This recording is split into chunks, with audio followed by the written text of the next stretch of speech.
Hey guys, so this is probably not the update that you want to hear, and it's not the update that I want to hear, and I think it's just a day after the last video, which technically was last week for you guys. The 75 gallon I was going to do a water change on. As you know, in the last video we put our plants in there and stuff like that, and I've been making sure that the vacuum is run through with hot water before we ever do any kind of work with it. But just looking into the 40 gallon, which if you remember, we took all of the hardscape out of, and there's just fake plants and gravel in there, the gravel to be taken out later.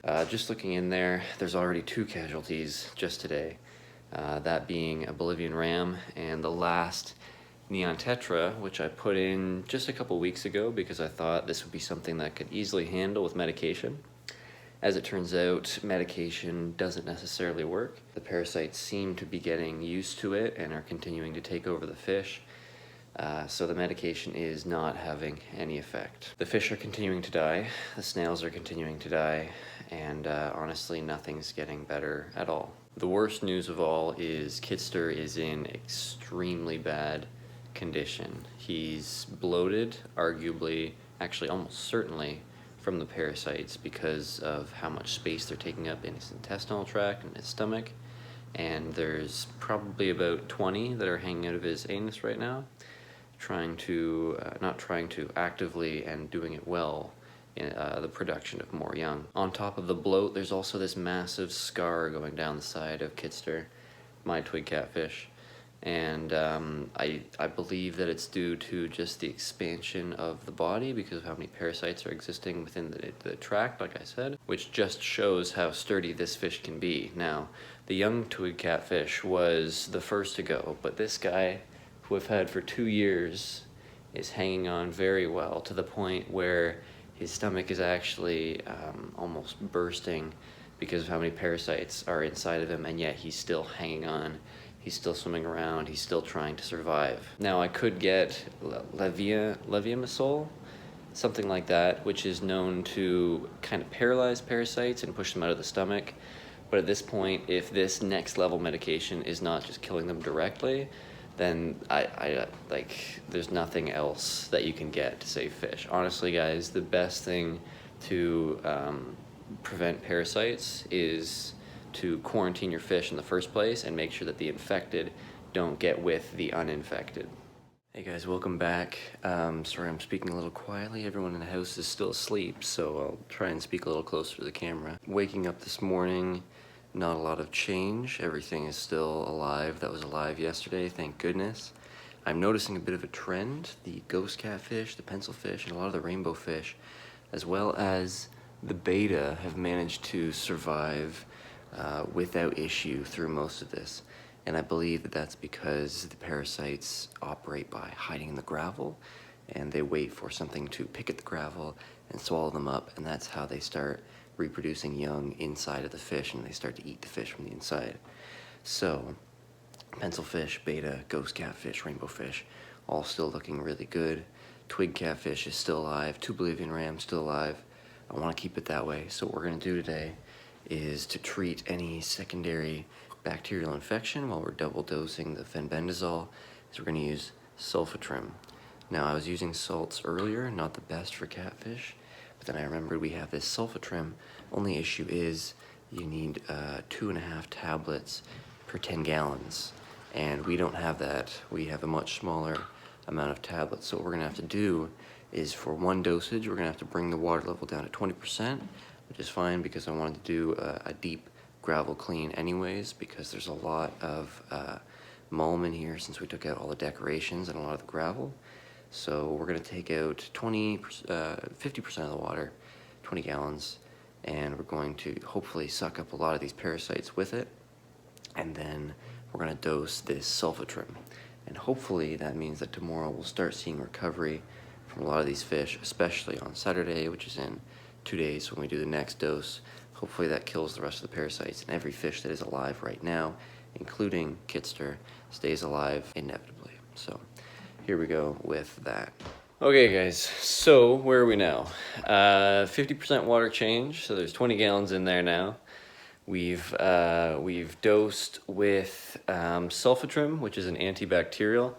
I'm hoping that it's going to be able to treat that possible bacterial infection that we saw in Kitster the other day, and the likely bacterial infections that there are inside the bodies of the other fish. I'm sure the Bolivian rams are having difficulty already. The Borneo loach might be. All the fish probably have bacterial infections, save for maybe the pencil fish or the rainbow fish, which would be picking at the gravel much less often. So on the note of gravel, I moved out another big portion of the gravel. There's still a little bit in there, but I've kind of made it so that there's corners where there's a little bit of gravel and then the rest is clear.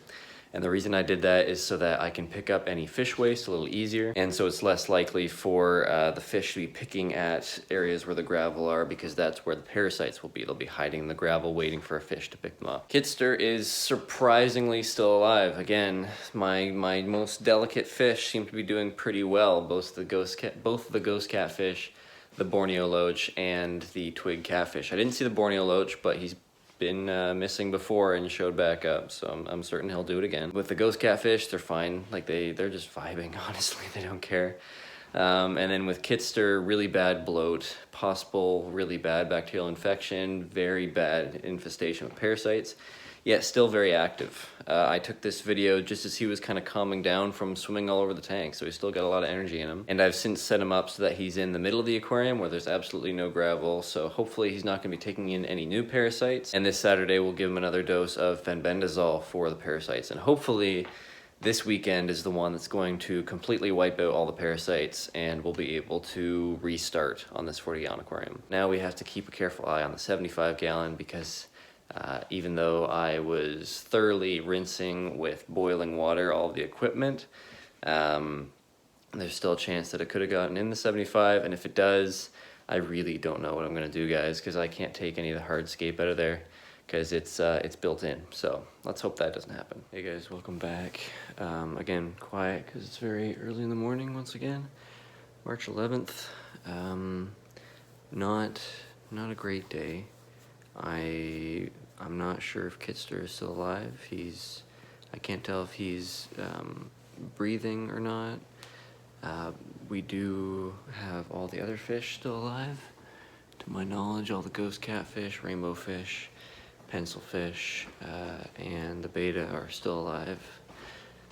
If we come over to the 75-gallon aquarium, you guys can actually see this snail is bleeding. Now, ram's horn snails, the red ones anyways, actually have red blood, just like people do, which is kind of interesting. But if you look closely at this one, you can see that there's something poking at it. And originally I thought that was a heartbeat, and maybe it is, but something's actually poking out of it. Something has caused this snail to be cut open and bleed out. And it looks like it's one of these Camallanus parasites, which means that it's probably in this corner tank and came over with the Borneo loach and then transferred either to this snail when the Borneo loach produced waste and the snail picked it up, or the snail had it when I brought it over, which is slightly concerning because there was a point where a snail had escaped into the main area of the 75-gallon aquarium, and I immediately saw it and I put it back, so hopefully that didn't do any damage. But there are almost certainly parasites now in this corner of the 75-gallon aquarium. Now let's go check on Kitster and see if he's still breathing. Well guys, he's showing great color, he looks great, but he's not there anymore. He's definitely died. Now if Kitster had died immediately, if all the fish had just crashed immediately, like I said at the beginning in part 1, I would have shut down the entire 40-gallon aquarium. But now that it's been a few weeks and Kitster has died slowly alongside of the rest of the fish, Kitster lived a long time, man. I mean, Kitster was probably like a few years old when I bought him. He lived with me for 2 years in the 40-gallon aquarium. I had plans to move him to the 75-gallon aquarium, get him all set up there. All the other twig catfish passed away very quickly after me getting them, just because they're a fragile fish, and yet this Farlowella lived for a very long time and was only brought down because of the most brutal of the internal parasites, the Camallanus codi worm. So, what do we do now? Kitster was the reason that I was fighting this worm, and now he's gone, tore it apart so I could keep him alive, and now he's gone. I don't know if I mentioned it before, but yesterday he was quite active. I'm guessing that was a fish's attempt to physically get away from something that is within them. Obviously it doesn't work very well, but it's their attempt. It's kind of what all the fish do. Fish will often hide when they're about to die. It's almost like they have a degree of fear for death, or of what will happen to them while they're dying, because fish are not very kind to each other when one another is in a weakened state. So I think I know what happened to him that led to the death, other than just the general draining because of parasites. I think it was actually similar to those snails. If they can't completely drain the energy out of them, they'll punch a hole through them, they'll start going into the body cavity, and they'll just completely eat the fish on the inside. So now, unfortunately, life goes on. Got a lot of homework to do, got a lot of kind of tests to study for. I lost a lot of time working on curing these parasites, and a lot of it feels like it hasn't really done anything. Honestly, I think that even if I didn't add the medication, I could have beaten these worms in a similar state, I think 90% of the population would have died off anyways. So I don't know if I can justify using fenbendazole. I am going to put in another dose for the 40 gallon just in case, because it is good for killing parasites. The only issue is it's not made to kill parasites in an aquatic environment. It's not meant to be absorbed by fish. It's meant to be absorbed in the intestines of cows, of cats, of dogs, of stuff like that. And so the worms die and then they get released with the feces. But with fish, it's a lot harder for them to absorb that, especially when the medicine itself is not water soluble. I'll probably make a video on how to beat this. It might be the next update. I think I might be closing this update now. Not sure, we'll check how long this video is running at. But I think if you guys are encountering roundworms, or specifically Camallanus worms, the best thing that you can do is to immediately take out all your hardscape, immediately take out all your gravel, and start dosing levamisole, which is a paralytic, and it is water soluble. And what it does is it paralyzes the parasites so that they're excreted with the rest of the waste. And since you have no gravel on the bottom, it's easy to suck them up. You're probably going to be doing daily water changes, but it's more trustworthy than just hoping that the fish absorbs this very, very powerful medicine, fenbendazole, and that it doesn't kill the fish as well. I think levamisole is a much better option. Levamisole spelled right there. Thankfully, it is warming up. There's still snow on the ground, but I'm thinking I'll be able to dig a little spot for Kitster. Thus far, all of my fish that have died from these parasites have been flushed because it's been frozen outside and I just haven't had the time. But I think we'll be able to give Kitster a proper burial. In a way, this reminds me of when the king of DIY had to bury his Asian arowana. I do harp on the guy a little bit. Not all of his videos, not all of his ideas I agree with, but when he had to bury that arowana, you could see that there was some compassion there. Like, you could see that he really cared about that fish, and he felt defeat when he couldn't sustain the life any longer. He just hurt really badly because he lost his fish, and I feel the same way. In a way, though, Kitster lives on through the fish that he lived with. If I can save these guys, then I can save that memory. I'm really hoping I can save this Borneo loach especially, because I do have some future plans for him, and I'd love to see him with a bigger group, be able to interact with his own kind one day. But when you keep fish, when you keep any kind of pet, part of what you're leading yourself towards is that pain of death. This animal that you are taking care of, no matter how well you're taking care of it, is gonna get sick. It is gonna die. You are gonna have that feeling of grief if you were close to it, and if you're putting time and energy into taking care of it, you've probably gotten pretty close to it.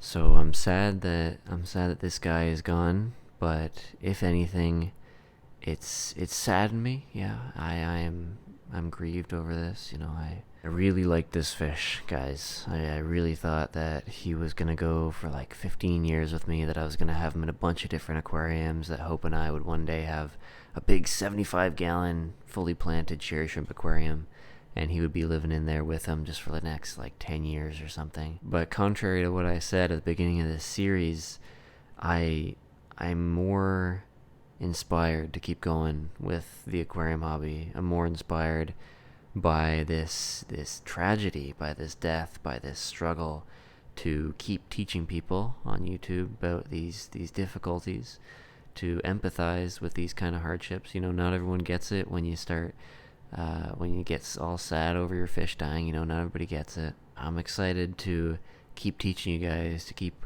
working on this stuff, to keep talking to you guys in the comments, and work on new projects, especially with my little brother, who knows, he might take over the 40-gallon from now on, and we'll see what ideas he's got in his head. Hey guys, so I just saw that the video is 39 minutes long, unedited, so I'm going to end it here. I'll just go back to regular tank updates. I'm sure that you guys have been waiting to see that again, and are kind of bored from this, but regardless, I hope that you found this video empathetic, especially if you've gone through this before, or at least informative. And if you did, leave a like. If you want to see more like this, maybe not quite like this, then make sure you subscribe for more fish videos, and I will see you guys next Sunday.